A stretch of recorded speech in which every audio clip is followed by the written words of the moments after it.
आज की वीडियो में हम जर्मनी के टूरिस्ट वीज़ा में रिफ्यूज़ल के क्या क्या कारण रहते हैं उनके बारे में बात करने वाले हैं। सब्सक्राइब कीजिए हमारे इस चैनल को और टूरिस्ट वीज़ा में आने वाले अपडेट्स के बारे में अप टू डेट रहिए। तो जहां तक बात की जाए आज के टाइम में रिफ्यूज़ल्स की, रिफ्यूज़ल रेट बहुत ज़्यादा पीक पे हैं और जैसे कि मैंने बताया 4 बारी अप्लाई करके 5 बारी अप्लाई करके भी लोग बैठे हैं जिनको कि समझ में नहीं आ रहा कि उनका रिफ्यूज़ क्यों हुआ है। तो सबसे बड़ी इसमें दिक्कत होती है रिक्वायरमेंट्स की। एक एम्बेसी की जो रिक्वायरमेंट है ना, वो ना तो आपको किसी साइट से मिलेगी और ना ही इसमें इलेबोरेट आपको एम्बेसी करेगी। चाहे उन्हें खुद फोन लगा लेना, चाहे आप वीएफएस को फोन लगा लेना, वो भी आपकी हेल्प नहीं करेंगे। और तीसरी चीज आती है यहाँ पे कंसल्टेंट्स। बहुत सारे कंसल्टेंट्स हैं, बहुत कुछ जानते होते हैं, वो आपको इसलिए नहीं बताते क्योंकि उस काम को करने में हो सकता है 2 मंथ या 3 मंथ या फिर 6 मंथ का टाइम जाए। तो मेनली बात यही है कि जब भी हमने टूरिस्ट वीज़ा अप्लाई करना है, हम ध्यान से देख लें कि हमारी रिक्वायरमेंट पूरी हो रही है और किसी अच्छे कंसल्टेंट के थ्रू ही अप्लाई करना। मैं तो एक चीज़ बोलता हूं कि बड़े नाम के पीछे तो कभी मत जाना। देखो, अभी कोई बड़ा नाम है तो उन्हें कोई फर्क नहीं पड़ता कि आपका वीज़ा आए चाहे आपका रिफ्यूज़ हो।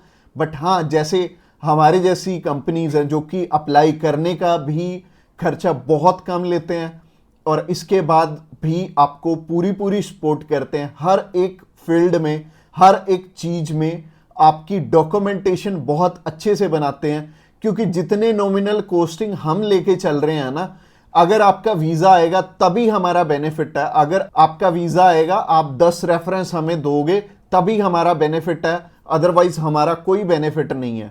जो पर्सन आपसे ऑलरेडी 25,000 50,000 रुपए एडवांस में ले रहा है, उन्हें आपकी प्रोफाइल से कोई मतलब नहीं है। अच्छा, दूसरी तरह के कंसल्टेंट ये हैं कि जो हायर साइड पे 20-25 हजार रुपए आपसे पहले भी लेते हैं और 10 लाख रुपए बाद में भी लेंगे। उन्हें भी आपकी प्रोफाइल से बहुत हद तक कोई मतलब नहीं है क्योंकि उन्होंने आपसे एडवांस ले लिया है और उन्हें यह फर्क नहीं पड़ता कि आपका वीजा आए या ना आए। वो अगर 10 केस अप्लाई करेंगे तो उसमें से एक वीजा तो वैसे ही आ जाता है, तो उनके 10 लाख रुपए तो वैसे ही बन गए। तो उन्होंने आपकी टेंशन क्यों लेनी है? तो सिंपल सी बात है, मैंने आपको अपना मोटिव बता दिया है कि हम रिक्वायरमेंट आपकी अच्छे से क्यों फुलफिल करवाते हैं जब भी आपने टूरिस्ट वीजा अप्लाई करना होता है। क्योंकि हमें आपसे बहुत कम पैसे मिलने हैं। अगर आपका वीजा नहीं आएगा, आपसे हमें रेफरेंस नहीं मिलेंगे, तो हमारा फायदा ही नहीं है इस काम में आने का। इसके अलावा पहला रीजन तो हो गया जो कि रिक्वायरमेंट के ऊपर है कि रिक्वायरमेंट अपनी बहुत अच्छे से समझ लेना और पूरी कर लेना, तभी वीजा अप्लाई करना। और दूसरा रीजन है कि आपके फाइनेंशियल डॉक्यूमेंट्स बहुत अच्छे से फुलफिल नहीं हुए होते। तो फाइनेंशियल डॉक्यूमेंट्स अगर अच्छे से पूरे नहीं होंगे तो एम्बेसी आपको वीजा, आप ही बताइए, कैसे देगी? उन्हें एक प्रॉपर प्रोफाइल चाहिए, उन्हें ऐसी प्रोफाइल चाहिए कि स्टेप बाय स्टेप आपके सारे डॉक्यूमेंट्स आपस में मैच कर रहे होने चाहिए। जैसे कि आपका जो ऑक्यूपेशन है, वहां से आपकी कितनी मंथली इनकम आ रही है और क्या वो उसी प्रोफेशन से इनकम आ रही है आपकी, और आपके फाइनेंशियल्स आपस में मैच कर रहे होने चाहिए, तभी आपका वीजा लगेगा। तो अगर आपको नहीं पता है कि आपके फाइनेंशियल मैच कर रहे हैं या नहीं कर रहे, तो आप क्या कर सकते हैं, आप अभी हमें कॉल कर सकते हैं। आप जान सकते हैं कि आपके फाइनेंशियल अच्छे से मीट कैसे होंगे। और कॉल तो आप इस वीडियो के एंड में ही हमें करना, क्योंकि आगे जो रीजन है वो भी बहुत स्ट्रॉन्ग रीजन है कि आपका वीजा इन इन कारणों से भी हो सकता है। प्रोफाइल का तो मैंने आपको बता दिया कि आप हमें कॉल कर लेना। इसके अलावा जो तीसरा सबसे बड़ा रीजन है वो है कि आपके यहां पे इंडिया में टाई स्ट्रॉन्ग ना होने, यानी कि इंडिया में आपका कोई ऐसा रीजन नहीं है कि आप वापस लौट के आओ। जैसे कि मैरिड है अगर कोई, तो उनकी वाइफ उनका रीजन बनती है वापस आने का, और अगर कोई अनमैरिड है उसको थोड़ी सी प्रॉब्लम ही आती है। बट इसका भी सोल्यूशन है कि आप बेटर है, अगर आप 20-21 साल के हो, 22 साल के हो, तो बाहर जाने के लिए मैरिज तो करोगे नहीं, तो कर क्या सकते हो, आप अपनी मम्मी या फिर अपने पापा में से किसी एक जने को अपने साथ में अप्लाई करवा लो। इससे क्या होगा कि अगर मम्मी आपके साथ जा रही हैं, आपका नहीं है वापस आने का स्ट्रॉन्ग रीजन, बट उनका बन गया, तो उनके चक्कर में आपका भी वीजा आ जाने वाला है। तो आप कर कह सकते हो या फिर मम्मी या फिर पापा को अपने साथ में अप्लाई करवा लो, तो ज्यादा अच्छा रहेगा, आपका भी टाई स्ट्रॉन्ग हो जाएगा।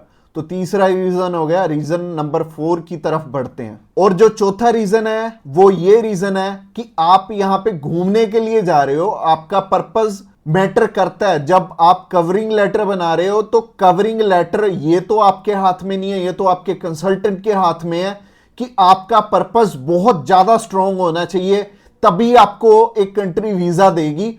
और वीजा उन्हीं को मिलेगा, लाखों लोग अप्लाई करते हैं जिनका की एक पर्पस होगा, जिनका एक कारण होगा बाहर जाने का। वीजा सिर्फ उन्हें ही मिलने वाला है जिनका एक रीजन बहुत ज्यादा स्ट्रांग होगा। तो रीजन बहुत ज्यादा आपका स्ट्रांग बनाएंगे अगर आप हमारे थ्रू अप्लाई करेंगे। तो ये चौथा कारण था आपका वीजा रिफ्यूज होने का। और ये 4 कारण ही हैं जो सबसे बड़े रिफ्यूजल के आपके चांसेस बनते हैं। जिन कारणों के पीछे ये चारों चीजें अपनी ठीक कर लो, और जैसे मैंने पर्पस में बताया, पर्पस आपका बहुत ज्यादा स्ट्रांग हो जाएगा अगर आप हमारे थ्रू अप्लाई करेंगे। तो अगर आप हमारे थ्रू अप्लाई करना चाहते हैं, आप जानकारी लेना चाहते हैं कि आपके रिक्वायरमेंट पूरी है, क्या आपके फैमिली टाइज स्ट्रांग है, तो आप अभी हमें कॉल करके पता कर सकते हैं कि क्या आपकी रिक्वायरमेंट अच्छे से पूरी है, क्या आपके फाइनेंशियल डॉक्यूमेंट जो कि सबसे ज्यादा इंपॉर्टेंट है आपस में मैच कर रहे हैं। इसके अलावा जो तीसरा कारण था वो था आपके फैमिली टाइज कितने स्ट्रांग है। इसके अलावा चौथा कारण है कि आपका पर्पस हम कितना स्ट्रांगली लगाएंगे। इसके ऊपर आपका वीजा डिपेंड करेगा। और वीजा चाहे आप फर्स्ट टाइम अप्लाई कर रहे हो, चाहे ऑलरेडी आपके 1 रिफ्यूजल है, 2 है, 3 है, 4 है, जितनी मर्जी आपकी रिफ्यूजल्स हैं, मैटर नहीं करती। हमारे पास बहुत सारे लोग आते हैं, एक पर्सन का हमने अप्लाई करके दिया था और उनका टोटल 12 बार रिफ्यूज था, 13th टाइम उनका वीजा आया था। और मोस्टली लोग 1 बारी, 2 बारी, 3 बारी, तो बहुत सारे लोग रिफ्यूज होते हैं। कई लोग तो 4-4, 5-5, 6-6 बार रिफ्यूज होते हैं। इवन उन्हें ये नहीं पता लगता कि हम करें तो करें क्या। वीजा तो हमें लेना है, और लेना भी बिल्कुल सही मायने में है, एक्स्ट्रा पैसे देके नहीं लेना, एक बिल्कुल नॉमिनल चार्जेस में ही अप्लाई करवाना है किसी से। तो उस कारण में वो ट्रैवल हिस्ट्री वाली साइड भी जाते हैं। तो ट्रैवल हिस्ट्री वाली साइड मैं तो बिल्कुल नहीं बोलूँगा कि आपको ट्रैवल हिस्ट्री बनानी चाहिए, क्योंकि इस टाइम एयर टिकट्स ही इतनी महंगी हैं कि अगर आप एक कंट्री में भी ट्रैवल करते हैं तो आपका 70 से 80 हज़ार रुपये लग जाते हैं। इसके अलावा अगर आप 3-4 कंट्रीज में ट्रैवल कर लिए तो आपके 3-4 लाख रुपए खराब हो जाने वाले हैं। और जैसे कि मैंने आपको पर्पस वाली वीडियो में बताया था, 15 से 16 हज़ार रुपये में आप हमारे थ्रू अप्लाई कर लेंगे और आप कम से कम 3 लाख रुपए में अपना 20 बारी अप्लाई कर पाओगे। तो ट्रैवल हिस्ट्री पे बिल्कुल भी पैसे मत लगाना। इसके अलावा अगर आप हमें अभी कॉल करना चाहते हो, कॉल कर सकते हो नीचे दिए गए नंबर पे। और इसके अलावा आप हमें व्हाट्सएप पे भी मैसेज कर सकते हो। व्हाट्सएप पे मैसेज करने के लिए डिस्क्रिप्शन बॉक्स में लिंक है, उस लिंक पे क्लिक करते ही आप हमें मैसेज सेंड कर पाएंगे और हम भी आपकी inquiry as soon as possible हम लेने वाले हैं।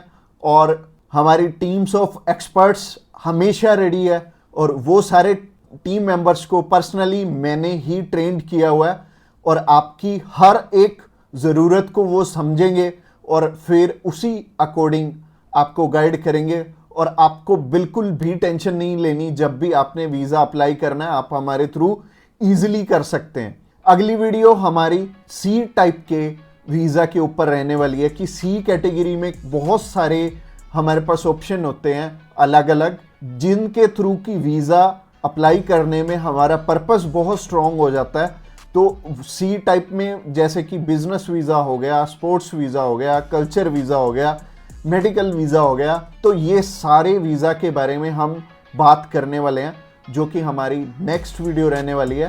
तो आपने क्या करना है, हमारी नेक्स्ट वीडियो को भी जरूर ध्यान से देखना। Thanks a lot for watching this video till the end, और मिलते हैं किसी बढ़िया सी वीडियो में नेक्स्ट टाइम।